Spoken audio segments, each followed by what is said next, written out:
Yes,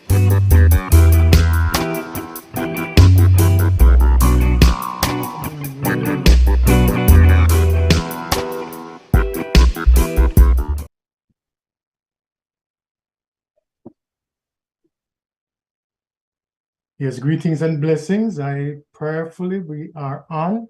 But give thanks for life, give thanks for strength. This is the Justice and Healing Initiative. It's a program that comes on every Monday on Calabash TV, where we express ourselves as people, as parts of the human family, led by Rastafari. But of course, we are leaders to be respected, as the name and title suggests. So when we take this mantle on, we are only representing our office of leadership, but with humility and with courage and with faith and with a message for the family. So I want to welcome all in our listening audience, whether you're on YouTube, Facebook, or you're home here with I in St. Lucia. My heart is there, at least. In St. Lucia, as we seek and speak of justice and healing.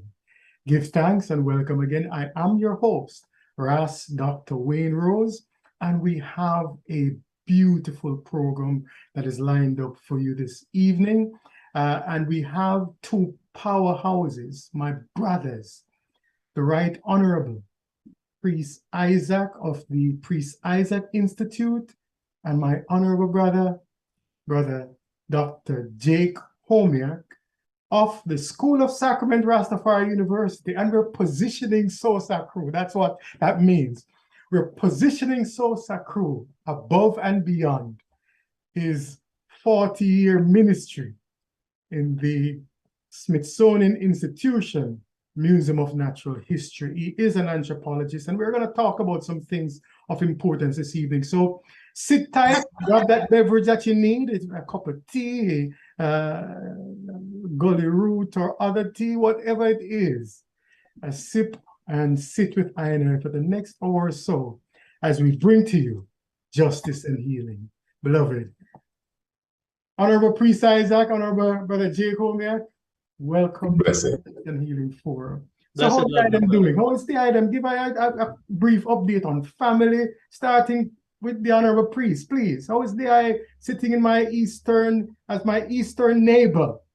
Yes, all is well, I'm upful and just giving thanks, and it's just a joy to be here with the I and the fullness thereof, All powers, all is definitely well, my Lord. Give thanks and to the doctor as well. Blessed love, my good brother, bless him. Rastafari, thank you, my brother. It is certainly. It's Homiak, how is pronounced? Homiak. Homiak, blessed love. Yes, Brother Jake, he's known affectionately within the community as Brother Jake. Sometimes not so affectionately, but regardless, he is Brother Jake Homiak, a brother with the movement for a while. My brother, how is the eye? And welcome again to the Justice and Healing Forum here on Calabash TV. How is the eye? Blessed love, my brother. Giving thanks to the Most High, His and Her Imperial Majesties, for love and life. Come on, and the family is fine. That's my family immediately here, Sister Amy and myself. But my twin daughters from the Garvey Earth Strong are very fine too, the one on the continent and the one here in Washington, D.C. So I'm giving thanks, man. Yes, and I'm giving thanks particularly in this Iowa, moving up to the 92nd anniversary of His Imperial Majesty's coronation. I know we're going to touch on that. Of course. But before we do touch on it, I'm very grateful that both of the honorables have spoken about family, the very bedrock of our work. Family not limited to our individual families, but certainly to the good humanity that I represent, even in this Iowa. My beloved family, we have a lot to talk about. And I really am pleased to have you. It is my pleasure, Honorable Priest Isaac, not your pleasure. Yes. I pleasure to have you on. So, people have talked about October as a very special month. And I always concur when they say so. Yes, because October historically have represented the day, the time, the month, and a particular date where my own mother, my goddess, decided to birth a particular son within creation.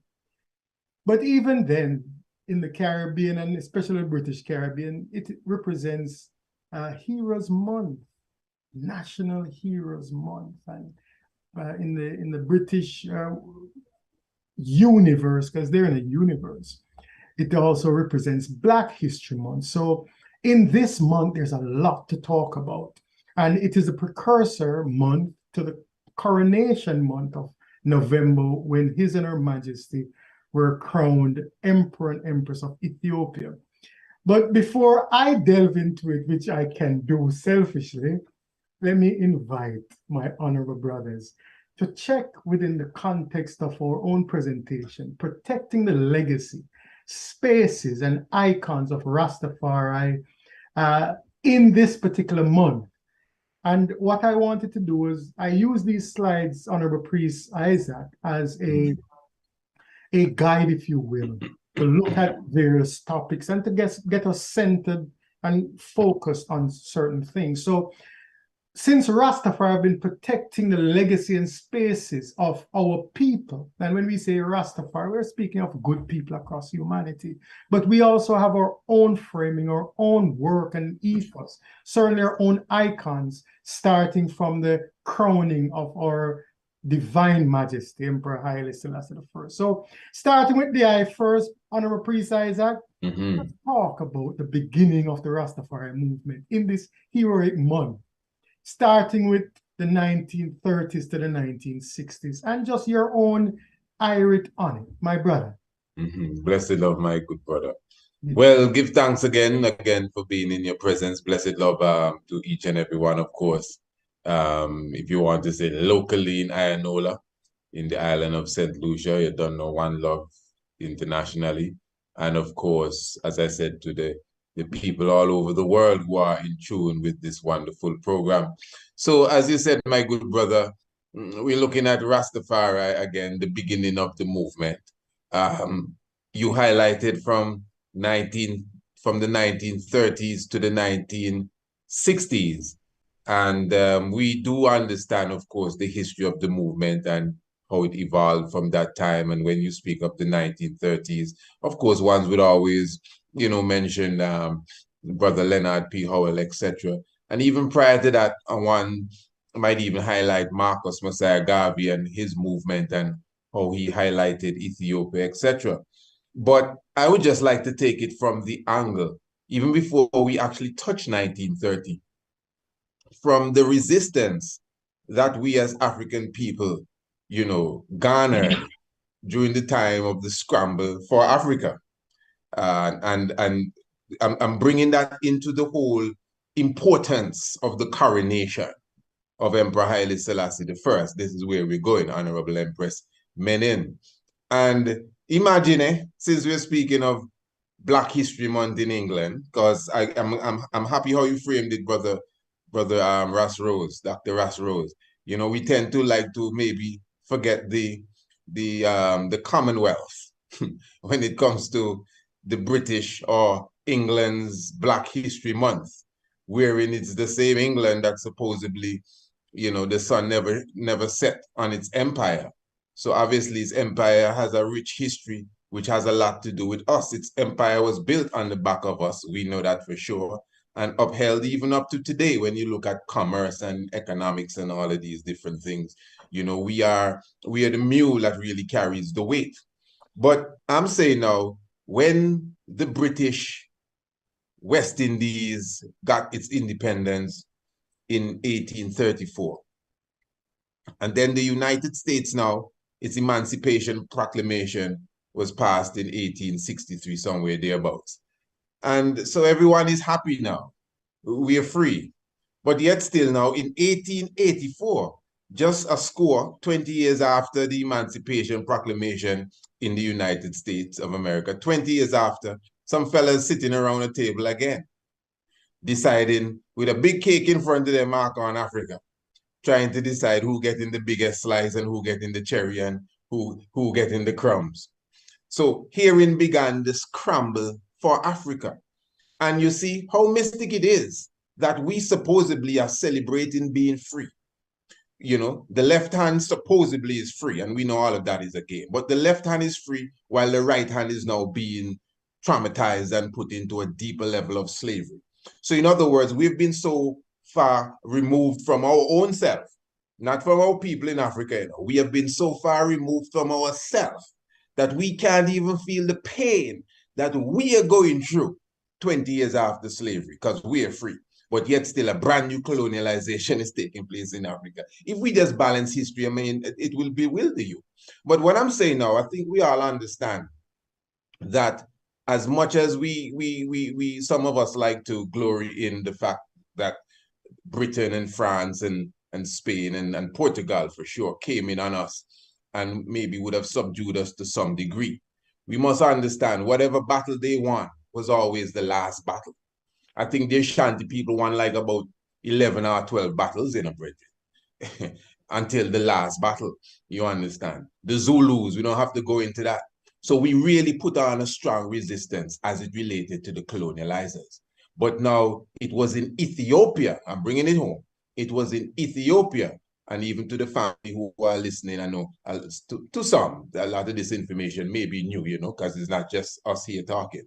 So in Ethiopia now, we're talking of a society that would have maintained its independence, not just for 3,000 years, but time immemorial, really, as far as you can, you know, bring up the historical data. And even before Adwa, we all know the Battle of Adwa was very decisive. And even the Battle of Adwa, even more than, there was a battle before that called Dogali, where the Italians were crushed in like about 5 minutes. Real thing. But so it was even more decisive than Adwa.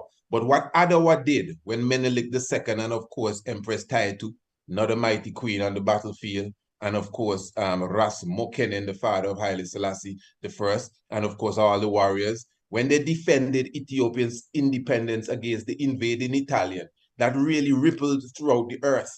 I think that was actually like an impetus for the first Pan-African conference that took place in London in 1900 as well. You understand? So I'm just saying that, I wouldn't be too long-winded, I'm almost done. Just saying that to say that even before we got to 1930, a kind of stage was set because Rastafari represents African liberation, you know. It's not just a religious thing. Rastafari represents African liberation.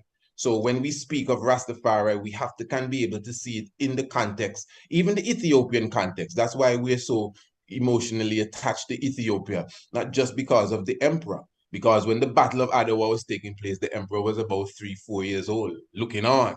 You know, so there were those who even went before him to preserve the throne that he came and sat upon. And of course, we know the rest is history. And of course, I know there's so much more to say, and time is, of course, limited. So we'll pass on the mic to another one. But for now, that's my contribution. I know you said from 1930s, but I just found it necessary to maybe bring us in, you know, from leading up to the 1930s so the audience understand how important it is, our liberation battle is. My Lord, bless it. Give thanks, my honorable brother. And by all means, you had that liberty, yourself being a scholar, to share that information. And what you have done is actually, you've opened up the door to multiple other conversations that must take place.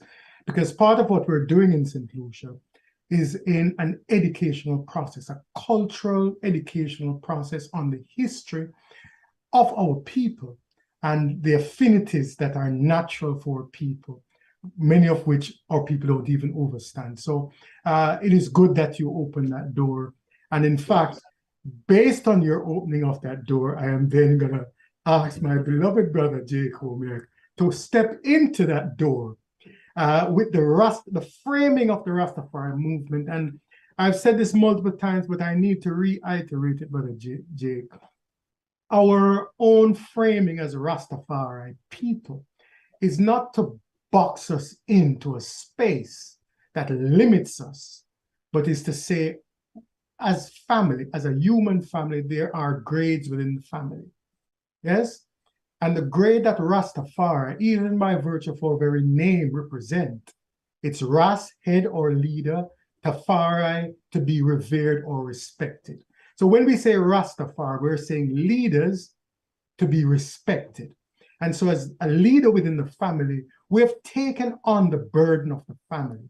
We've taken on the challenges that the family faced from 1930s through 1960s now, where we became the beaten stick and the ones who would bear the brunt of a struggle for liberation. Start with that for us, Brother Jake, especially in the context of the movement of Rastafari.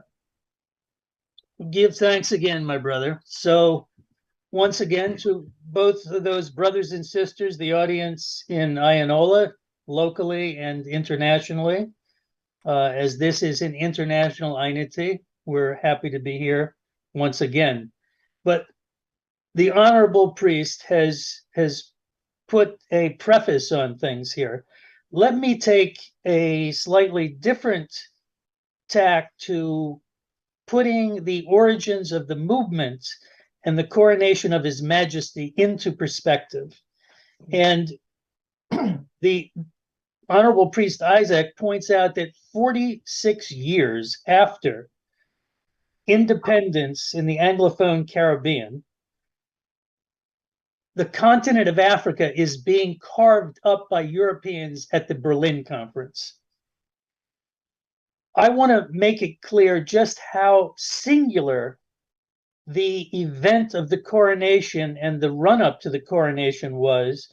I will leave out the Honorable Marcus Garvey for the moment, but I want to touch on something that happened after emancipation that affected Jamaica, Trinidad, and Guyana, and that was the relocation of over 50,000 Central Africans, Congo people, the Congo people, who in Jamaica became known as Kumina practitioners, in Trinidad became among the spiritual Baptists, and in Guyana, a similar kind of thing. But in Jamaica, those recaptives who were placed in Freetown, Sierra Leone, were taken as indentured laborers to Jamaica between 1845 and 1865.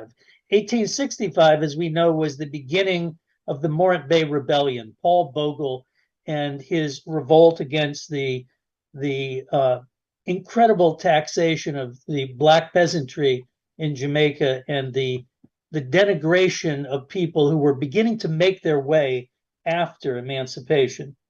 And those Congolese were among those who supported Bogle.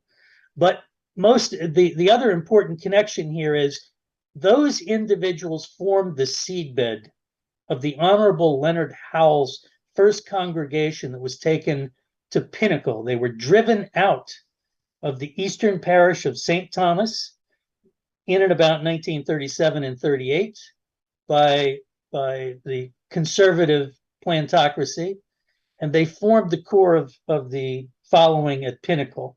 Hence the fact that Pinnacle was a place where Kumina drums were played and formed part of the essential liturgy of the Ethiopian Salvation Society. Now that, I want to then step back a little bit from that and emphasize the singularity of Ethiopian independence, because when we think of Africa during this time of the 20s and 30s, we think of the fact that there were at least two other places in the African world, Liberia and Haiti, which were assumed to be independent. Let's revisit that for a moment. Let's take Haiti. Haiti was invaded by American forces in 1915 and was under the control of the US Marines up until 1934.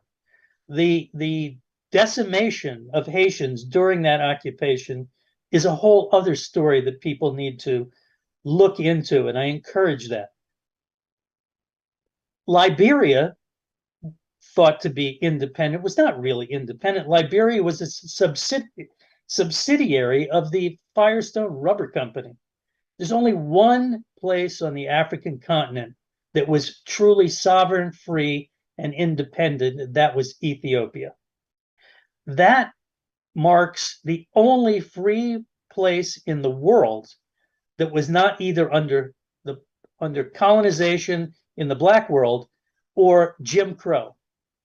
Because we had Jim Crow in Haiti, we had Jim Crow in Panama, we had Jim Crow everywhere that the Americans penetrated in the hemisphere. So out of this, we begin to grasp the impact of the coronation to a people who have been consigned in a hierarchy framed by white supremacy, being told that they are inferior in every possible way. They're at the lowest rung of the human hierarchy, that is Black African people. And the power of His Majesty's coronation is the solvent, if you will, that dissolves this aura of inferiority. And I'm, as my brother, Dr. Ross Wayne, as the eye knows, I am one of those advocates who speaks of the picture on the wall, the picture of His Imperial Majesty.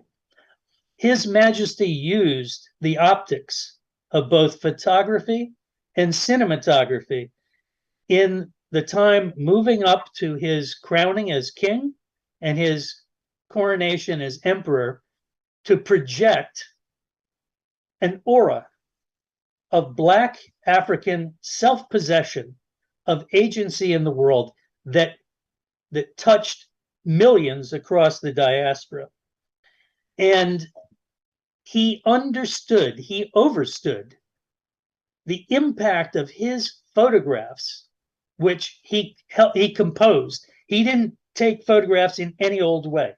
All we have to do is look at the set of canonical photographs of His Imperial Majesty seated on his white horse, framed side by side with Her Majesty. The intensity of his eyes and his royal bearing, foot upon the unexploded Italian bomb. We look at all these photographs and we grasp the wisdom, the wise mind of His Majesty in using the photograph as a surrogate presence, which represented him across the world, which traveled out into the world and was the precursor to his later presence internationally. I'll leave that there for just to be elaborated on. Naya Bindi. Give Rastafari. Honorable brothers, ones may ask, who gives such authority to these brothers to speak on that type of platform with such clarity? But it is our own will and preparation through divine calling. So I honor you, Honorable Priest Isaac, and my honorable brother, Brother Jacob, may we call him Raskaimo. Listen, this is the substance of what we seek to share with our family. And for those who don't know, we stand on the dignity, the optic dignity, the physical dignity, the work-related dignity of His Imperial Majesty, and Her Imperial Majesty, Emperor Haile Selassie I, and Meninasfa, our mother and father, our inspiration. We're going to take a small break, but we'll come forward again, because as we speak of the heroics of the African presence and the Rasta man in particular, Rasta woman in particular, we are still confronted with atrocities that are perpetrated against this community, even as we stand as the vanguard of Blackness, Black liberation, and the struggle for human dignity. Let us take a break and come forward and talk a bit about what those represent. Brother Randall, give thanks.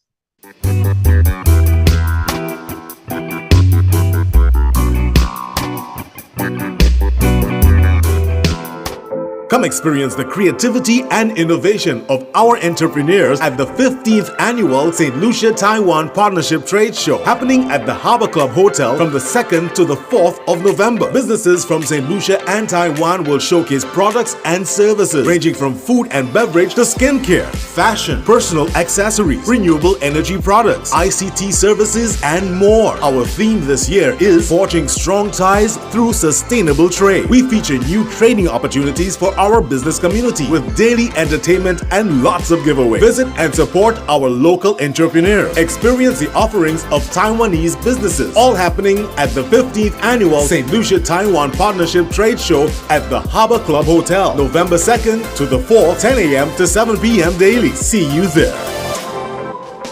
This is the year to be counting solutions reminded. We must not participate. Non, moi c'est ma friend Emmanuel et jodi a moi qui encourager dernier moun dans cette liste participer et supporter population housing census là. Plus somebody qui bien important comme nous so en nous toutes participer. Laissez enumerators là, c'est moun qui ka venir avec ti papier yo pour yo sa prend information, ka venir avec mando question ou pe quoi, yo pas supposé mando. Moi ka faut ça bien important. Question yo ka mando là, c'est pas pour connaître ça faire, mais yo ka mando ces questions ça pour aider pays cette liste développer en dedans bonne façon, pas juste cette liste tout seul, mais communauté koto ka wete ya. On nous mettre tête ensemble. On nous mettre cerveau nous ensemble et on nous répondre toutes les questions et bien quand il bon smile les filles nous. On nous fait ça nous paye by powers là, by community et by country by service. Look at quand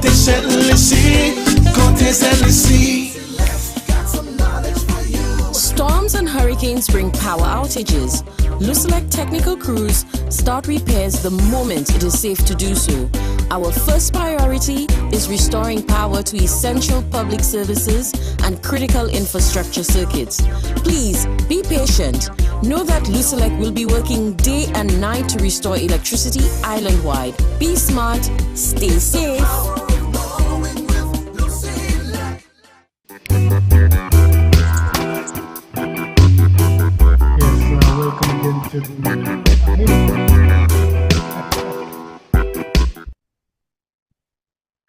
Yes, give thanks and praises for life and strength. You know, my beloved brothers, we're in an era of technology, and technology has been used for many good things, but sometimes it can throw you a curveball, you know, because we're connecting over lands and seas. But notwithstanding challenges to technology, Aina is here on the Justice and Healing Forum discussing Rastafari, its contribution to Black liberation, the Black mind, the human family, the building and sustaining of the human family. And we just explored, even though not thoroughly, the movement from pre-rather 1930s all the way up to the 1960s. Many things occurred, and my beloved brothers are here. They're not guests, they're family, and certainly we're discussing the movements and its contribution, especially in October, where we look at heroes across the Black world, the African world, the Caribbean, and what they call diaspora, the African diaspora. We say rich as liver, rich and be alive. Yes. By the way, my PhD is in African live and be alive. They would say African diaspora, but it's really about us being alive and wealthy in this time. So my family, here it is. We have a movement that took on its shoulder the weight of our people fighting for justice, fighting for their sovereign right to be and to exist. And certainly many people have benefited from that fight. But examining the history, we want to just narrate a little bit on some of the atrocities that took place, why they took place, and what is the legacy of some of those things. And I want to begin this one with our beloved brother Jake. Let us formulate it in with some brevity, because we're fighting with time now. We'll steal some time from Calabash TV nonetheless. Well, we'll take time. We don't steal it, because time is ours too. Yes, but let us start with that, Brother Jake, starting from the late 1940s, 50s, and just give that brief analysis using brilliant words, but ones that even a 3-year-old could overstand, along with the doctors and the rest of people. Yeah, my brother. Give thanks again, my brother. There are many entering points for such a reasoning, but let us just start by saying the early fraternities of Rastafari that formed around the first evangelists, Leonard Howell, Archibald Dunkley, Robert Hines, and Joseph Nathaniel Hibbert, were kind of a precursor phase. They were, most of the congregations of these four amazing individuals were Komsum Rastas. By the time we get to what kind of Rasta? They call them Komsum because could you remonstrate what that means for I and I? Well, watch here, man. Take a look at my hair. I am a Komsum Rasta. I don't have no dreadlocks, Rasta. Non-dread. I'm a non-dread Rasta. Who comb sometimes. Who comb sometimes, yes. Okay. See it there. I see. So you had this form of Rastafari in the 40s and the 50s, but you did have some early dreadlocks Rastafari that were inspired by, among other things, the Nyabingi warriors in Ethiopia, individuals who were inspired by His Majesty, who took vows not to trim or comb their hair until Ethiopia was free. And there are many photographs of those. I don't know if the audience is seeing the photograph on screen right now. Coming in the early 1950s, we had the impact of the Mau Mau revolt in Kenya, the People's Land and Freedom Army. Africans who revolted and resisted against the usurpation of their land by white British settlers. And in the middle of that picture, the very tall brethren we see there is Dedan Kimathi, one of the best known leaders of the Mau Mau revolt, and someone who was executed by the British. The Mau Mau influenced the trend toward dreadlocks Rastafari. Among a whole series of other things, the Bible and the injunctions of Numbers 5:6 is one aspect, but Mau Mau had an influence in this, and that reasoning came to me directly from individuals like Ross Sam Brown and Mortimer Plano, of many well-known individuals in the movement would know those individuals. But starting in the 50s, we begin to see the presence of dreadlocks Rastafari, and the 50s in places like Bakawal, Foreshore Road, Trenchtown, Moonlight City, Aki Walk, places where ones like the Honorable King Charles Emmanuel I had their encampments, where the Dungle was not too far, near the coal yard and the grass yard. These were the legendary grounding sites for Rastafari, where dreadlocks Rastafari cultured those coming into the movement and who came up in a strength, and individuals who were leaders in those camps inspired ones that came into reggae music. As we know, Ras Mortimer Plano is widely regarded as the spiritual mentor of Bob Marley.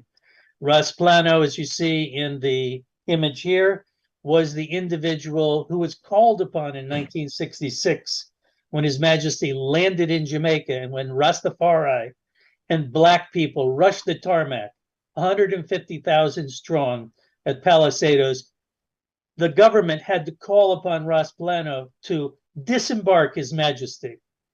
And then His Majesty played the trump card on the conservative JLP regime that had hoped he would come and disown Rastafari, puncture the rising bubble, the rising balloon of Rastafari that was gaining more and more adherents by declaring that, no, I am not God, and I'm not God for you. His Majesty didn't do that at all. As a matter of fact, His Majesty made a special point of awarding gold medals to 13 Rastafari leaders, elevating for the first time ever on the national stage Rastafari leaders and giving them a mandate of validation that took them into the next epoch, if you will, of Rastafari. And I will leave space there for my brother, Honorable Priest Isaac now. Yes, give thanks for that distillation of information. And on the screen, just for the record and our viewing audience, not only do we have Brother Mortimer Planner, Ras Mortimer Planner, people call him Kumi, Brother Kumi, on the tarmac, and you see the full representation of some of the members of the crowd. But we also have this occasion where His Majesty took Rastafari in the King's house, the British King's house, and meddled them. In other words, instead of disavowing and declaring that they are not my children, he said to 13, significant number, remember, Ubuntu, 31. and 13 months, and the 31, all of these things, yes? All of these things. Same number, number 42, same numbers, yes? To say to the Rastafari leaders to be respected, he said, I am putting some respect on your name. You know, TikTok have this thing going around about put some respect on my name. Well, the first man to do that for our people is His Imperial Majesty, embracing the leadership of Rastafari. And in the audio, on the image we see on the screen, we see the Honorable, the Right Honorable King Emmanuel, who is accepting his own token of blessing from His Imperial Majesty, the Divine. So, Priest Kailash, we know the challenges. We might not get through all the challenges, but block that sound in terms of that energy represented in the moment for the trajectory of the Rastafari movement. Yes, please. Yes, my Lord. Give thanks. All is well. Yes, wonderful presentation by the good Dr. Jake as well. And enough clarity there, especially for the audience who are, you know, seeking for that knowledge and information. You know, even from my perspective, and as you say, we're looking now at especially the 40s, the 50s, the 60s, and some of the persecution. And myself coming into Rastafari around 19, 20 years of age, you know, about 2 decades ago, that is now we're speaking. I must say I'm an individual who was keenly seeking for the knowledge of God, really. That was really my, you know, that was my calling, seeking the Almighty. And I would have done my research, you know, I would have looked into different so-called religions, etc. Not necessarily the most conscious person, Afrocentric person. You know, I wasn't even tampering with the cannabis at all. You know, it is because of the holy aspect that I had and have Rastafari in, why all of these things just naturally came out of I. I'm saying that to say that many times when we look at Rastafari, even as a movement, although we know it's a liberation movement, we tend to overlook the geopolitical aspect of Rastafari, the movement, and how serious it is. Now, of course, when I began, you know, we began by speaking of the independence of Ethiopia and how it stood up against the colonial powers. We have to keep in mind that although it's not just a case of Rastafari denouncing, let's just say, the Christian God, or let's say Jesus, pardon me, Brother Wayne, I know you don't like to call any names on your platform, but Rastafari was denouncing the British monarchy. Now, as simple as that may seem, you know, that was a very big thing. That was treasonous.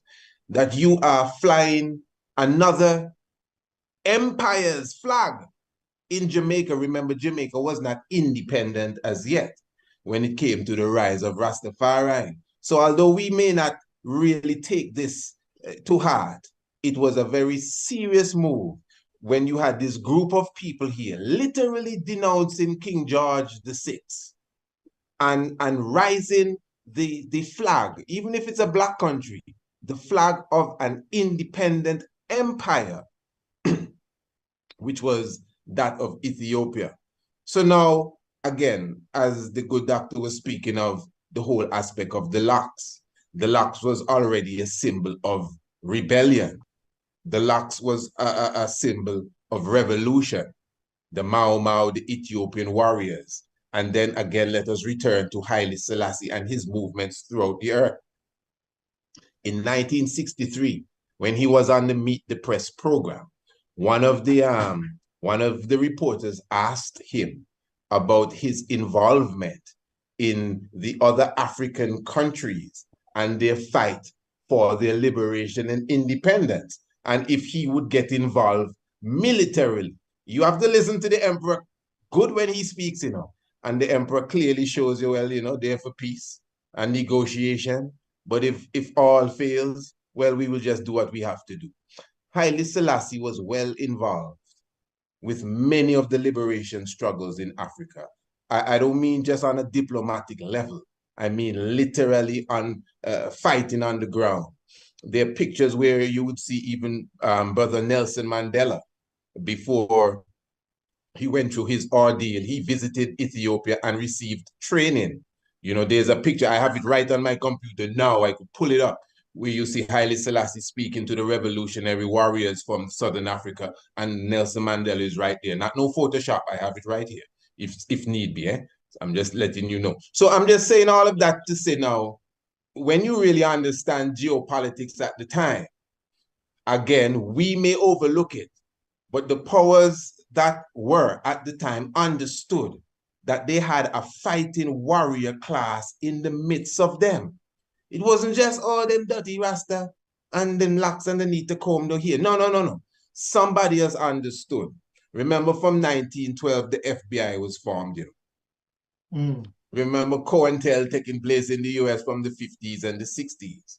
So again, they're not going to overlook. We may not really see the essence of it, but Rastafari was purposely fought against and ostracized because they understood that here is a warrior priest-like class with African culture in their bones rising up in Jamaica. And I will repeat, they were denouncing the British monarchy and rising the monarchy of whether it's Japan, whether it's somewhere else, whether it's Ethiopia, but it was not King George, or it was not the one that just passed a moment ago. So hearing now, you understand, I would have sat with the good brother Ras Bonagees. Ras Bonagees came to Antigua about twice. I've met him in Barbados as well. Bongo Watu said that he get blows already till he pass out. Bongo Watu say he get blows already until he pass out. Yet still, when Bongo Watu recount the blows that King Emmanuel get in 1958 on the 21st day of March, Bongo Watu say he never seen nobody get blow like that. So just think about this. They carried King Emmanuel to the morgue, you know. He's dead. They thought he died, you know. They thought he was literally dead because of blows that he received at the hands of the establishment at the time. And I'm just using him as an example of something that you could spread across the board to many of our elders and races, even here in Antigua, right there in St. Lucia. We can talk about the persecution enough races go through in Mount Jimmy.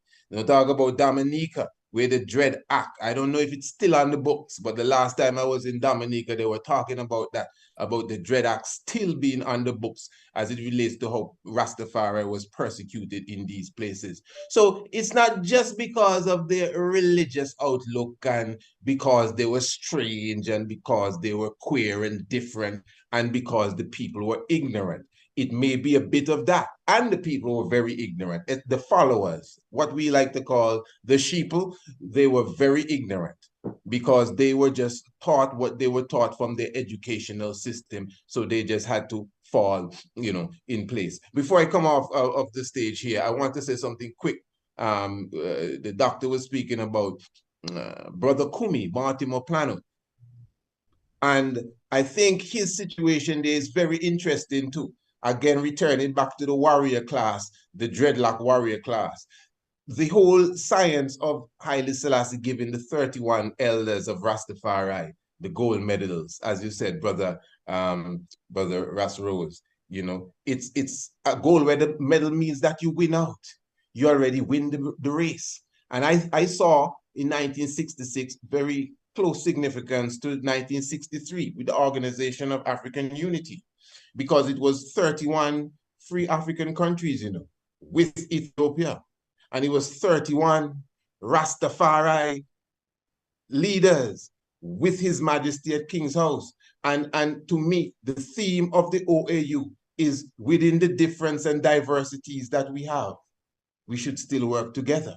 Because remember, it was 31. Imagine 31 at that time, different Rastafari representing the unity of Africa. But the King was showing us we could still work together.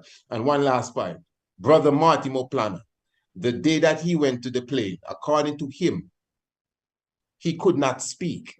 He just had a throat operation. He said he was on a rooftop with some brethren, burning chalice, everything going on, and the emperor is here.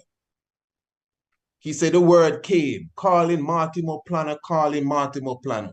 He said he don't know how he came off of the roof. He just stepped to the ground. He said all of this on a Muta Baruka program. And he walked through the crowd, and he went to the stairs, and he started to, everybody see the picture when he drive back the crowd. He said he could not speak. He had a throat operation, and Haile Selassie called for him. Keep in mind, he visited Haile Selassie in Ethiopia already with other brethren. And mystically, he was the only dreadlocks that went. The other was, as the brethren said, comb some. And I found it mystic that the emperor called for him, a man who couldn't talk. And if you know Mortimer Plano's voice, it sounds like rolling thunder in his ancient years when he speaks. I found that as something very mystic and interesting. Rastafari. Give thanks for that.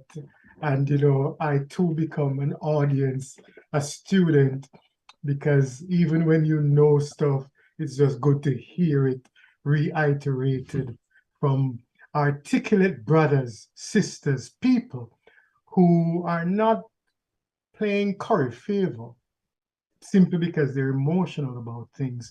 They're offering cultural and historical lessons that are important, not for the Rastafari movement. My goodness, the movement is solid, regardless of the atrocities and all the criticisms that may come, internally, external. The movement is solid. But this information is for the larger family so that they can understand why it is important for us to connect the dots from Ethiopia all the way across the universe as one humanity steps out of Africa. The mother, the mitochondrial mother of all people. Yes? And this is why when we say ones must come back to them root and them vine, we're not talking about the boxes that limits us, but to what His Majesty says, the platform that liberates us, becoming members of a new construct of race and family, owing our allegiance not to petty grievances and to small-mindedness. And because me a bingy, me can't link with my Bubba Bridge. And because me a church, I can't link with 7 Day. And because me a Catholic, I can't link with Muslim.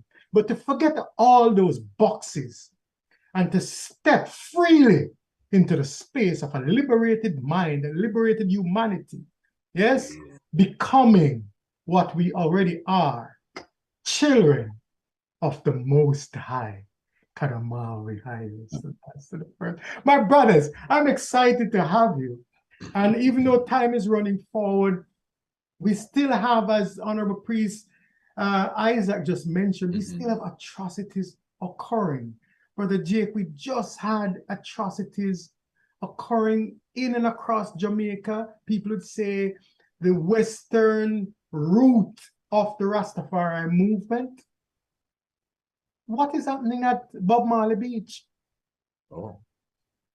Brother Jake. Love again, my brother. Love again. Yes, Bob Marley Beach, a place so near and dear to my heart, because my trod in Rastafari started in January of 1980.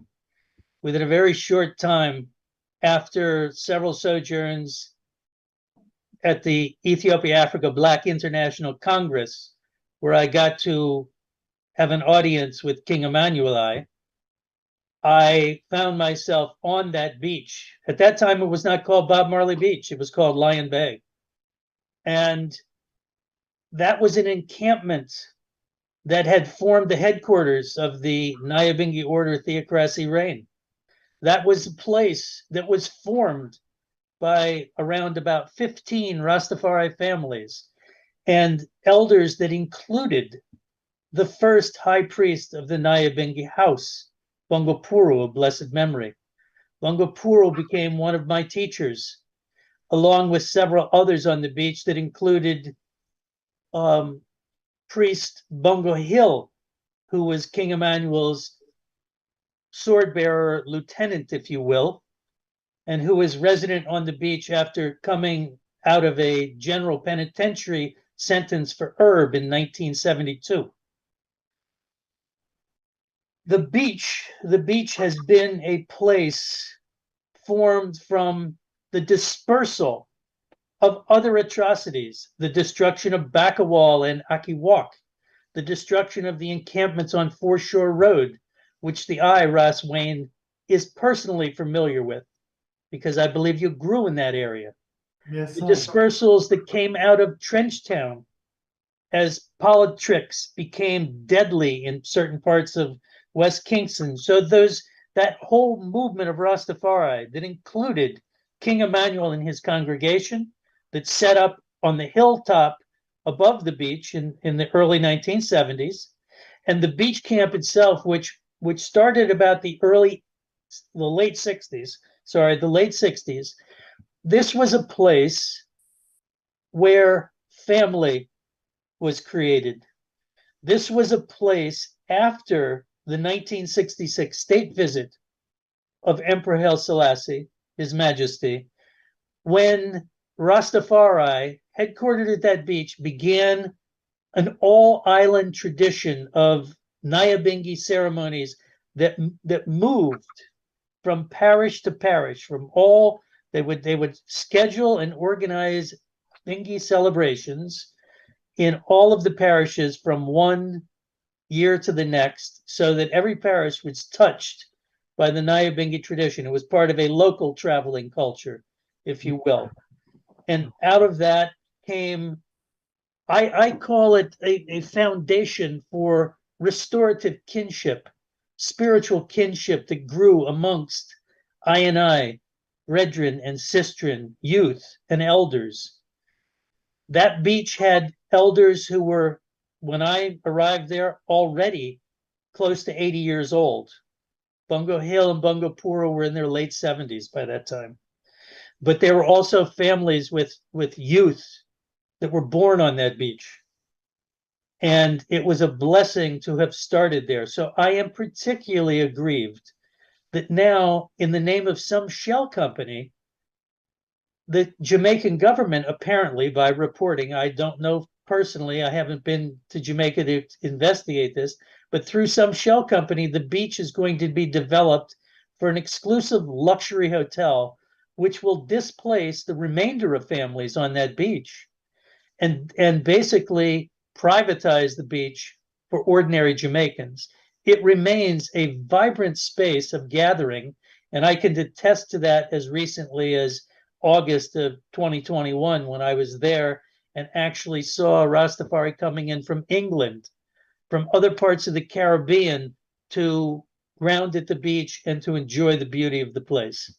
So this is something that I'm hoping that SOSA crew and our group and other groups will rally behind, and we can fully educate the public about the meaning of this place to the movement, about its place as a Rastafari heritage site that needs to be protected, along with many others. Give thanks, my brethren.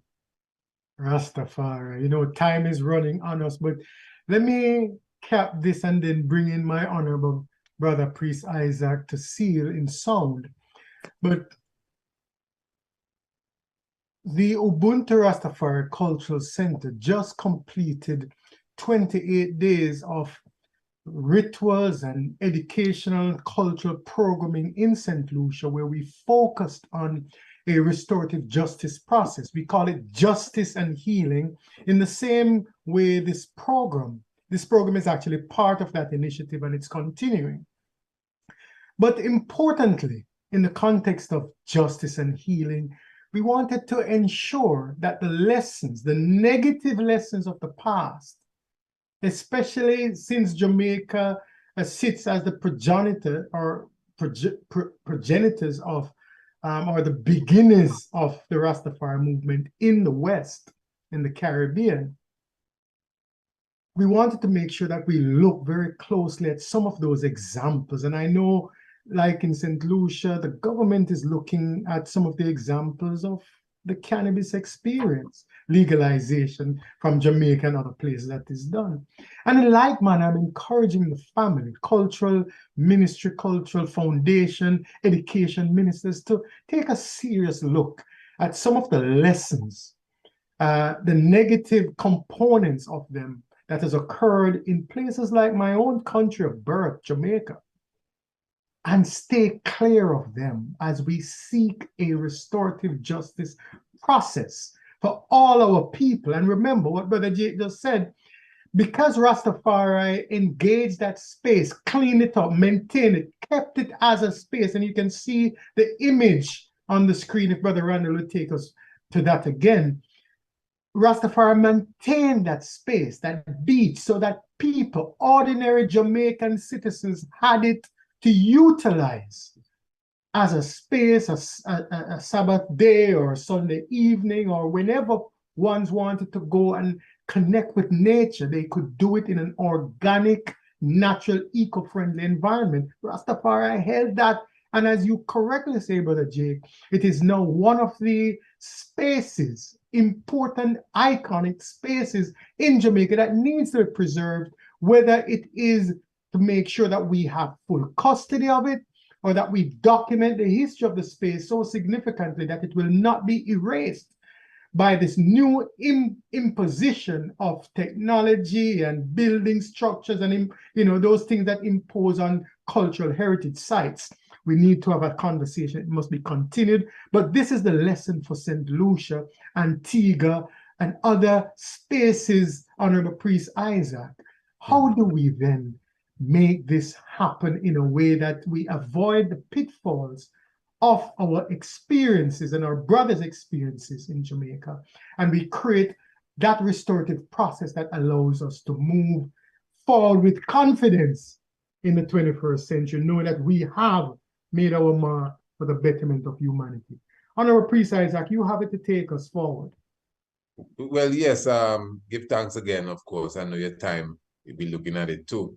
That situation there with Lions Bay, I don't know that much. I would have, gotten a win of certain things, but not as much as what was just revealed there to me. And of course, we know about the situation with Pinnacle, and one's wrestling to kind of balance that out. Although the thing with Scott Pass is slightly different. How should I put it? It's a bit more in-house. Should put it that way. It's a family. Yeah, let's put it that way. Yeah, family. Right. Yeah, we can take sides, but we won't. Then also there is no, I'm just making mention of, if you notice, all of these sacred grounds, even on the hill now, Bobo Hill, there's this word that even not too far from it, I haven't seen this with my eyes, but this is what I'm hearing from members of the Congress, members that reside there. You know, the Upper camp is like looking to set up some sort of military outpost close to the region. And there has always been this sort of slight fear that any day something could just happen and say, hey, look, brethren, you have to go over the other side of the hill, we want this part here. You know, so and it's a reality. Now, I mean, my brother, I've been in that fight for a long time, because in general, sacred spots, sacred sites in the earth that may not appear to be directly linked to Rastafari have always been molested and troubled and even raped.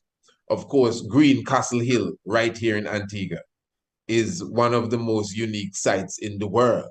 We have a hill here that stands out to the point where it has countless of volcanic megaliths that literally protrude out of the earth and are quite astronomically sound. And what I'm saying has been proven by several archaeoastronomers, including myself, who I am certified in the field of archaeoastronomy. And I must say, it is through that very same hill that drove me to even reach thus far. I've been covering the hill for a bit over 17 years. It is what you would say a national treasure here, but because of lack of education, most of the people are totally numb to the importance of it. Then now, since 1963, a quarry company by the name of Antigua Masonry Products, plus some others who have joined the line, demolishing the eastern part of this hill. So I'm just saying, long story cut short, you know, I'm quite aware of the whole aspect of, you know, being on the battlefield to preserve sacred spots, sacred sites, you know, and to go a bit deeper, you know, those who find it their business to disrupt these sacred sites are more sometimes feeding, not just for maybe a tourist dollar or just because they want to be by the beach, but they understand, and I will seal with this, they understand that Rastafari is a spiritual component. Rastafari is the resurrection of the ancient ancestors. So where Rastafari make their home, wherever Rastafari make their nest, must be a spiritual place. It must have a holy essence and a holy component. Because, you know, this is why they go into sacred sites. This is why when the Muslims come into Africa, like even ancient Kemet, although they say that the pyramids and the this and the that are pagan, they build a mosque around it. They go right in the middle of Karnak and build the temple where they worship. Why? Because they understand that it is a sacred area. They comprehend it is a sacred space. So again, I will seal up on that slightly spiritual note. You understand? Because we are a spiritual component. We Rastafari, the resurrection of the ancient African spirit, anywhere we rest our head, must become a holy ground. So I wouldn't be surprised that the vampires are just seeking our energy so that they can keep themselves alive. They're known for doing that.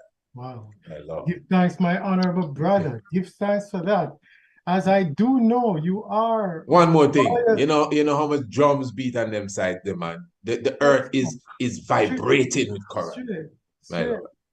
Like ourselves, the eye is of the royal priesthood, of the holy nation, and certainly of the peculiar people, Rastafari.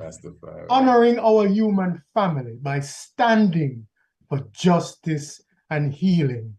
Family, we must do this multiple times because we are in an educational, cultural, and spiritual energy in the moment, and we use it in the programmatic of this Justice and Healing Forum. Give thanks for your presence. Give thanks, family, for tuning in. We will have again the Right Honorable Priest Isaac, my honorable brother Raskaimo, Dr. Jake Homiak, and we have so many others to join us. We are going to unpack information, educational, spiritual, cultural, economic, and we're going to build ourselves in a way that have never been seen, because I am as you are. Ubuntu. Family, one perfect love. See you again in 7 days. Priest Isaac, we talk. Honorable Brother Jake, we talk. One perfect love, family. St. Lucia, world, blessed love. Give thanks.